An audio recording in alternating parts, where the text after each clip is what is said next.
এদিকে আজ প্রথম জয়ের খোঁজে দ্বিতীয় ম্যাচে মাঠে নামছে রিয়াল মাদ্রিদ। প্রতিপক্ষ মেক্সিকান ক্লাব পাচুকা। ম্যাচটি শুরু হবে রাত 1টায়। এইচ গ্রুপের অন্য ম্যাচে ভোর 4টায় আল হিলালের মুখোমুখি পয়েন্ট টেবিলের শীর্ষে থাকা সালসবুর্গ। এদিকে জি গ্রুপে শেষ 16 নিশ্চিত করার সুযোগ ইউভেন্টাস ও ম্যান সিটির। রাত 10টায় মরক্কান ক্লাব উইদাত এসির বিপক্ষে লড়বে ইউভেন্টাস।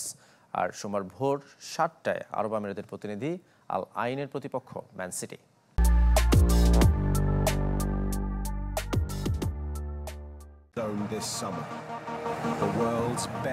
ইউরোপ, এশিয়া, লাতিন কিংবা ওশেনিয়া ফিফা ক্লাব বিশ্বকাপের সুবাদে একছাতার নিচে দলগুলো।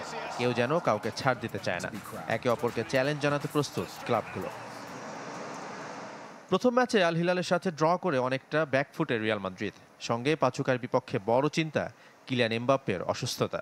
এ ম্যাচেও ফরাসি তারকাকে পাচ্ছেন না কোচ শাভি আলোনসো।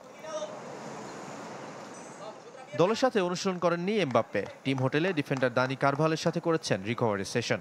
স্প্যানিশ ট্যাকটিশিয়ানের আশা, অন্তত গ্রুপ পর্বের শেষ ম্যাচে সালসবুর্গের বিপক্ষে খেলবেন এমবাপ্পে, আর তার অনুপস্থিতি সামলে নেবেন ভিনিসিয়াস জুনিয়র। এমবাপ্পের মাঠে ফিরতে আরো কয়েকদিন সময় লাগবে।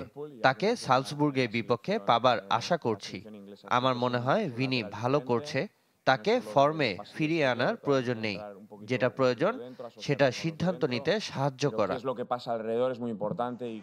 এইচ গ্রুপে একমাত্র দল হিসেবে এখনো পয়েন্টহীন মেক্সিকান ক্লাব পাচুকা। রিয়ালের মতো তারাও প্রথম জয়ের খোঁজে। দুদলের প্রথম দেখায় নিজেদের এগিয়ে যাবার পালা। এদিকে আল আইনকে হারিয়ে রাউন্ড অফ 16 নিশ্চিত করার সুযোগ ম্যান সিটির। প্রথম ম্যাচ জিতেছে সিটিজেনরা। আর আরব আমিরাতের ক্লাবটি ইউভেন্টাসের বিপক্ষে 5-0 গোলে বিধ্বস্ত হয়েছে। দুদলের আগের একমাত্র দেখায় এগিয়ে ম্যান সিটি। শাফাত মিদুল, চ্যানেল 24।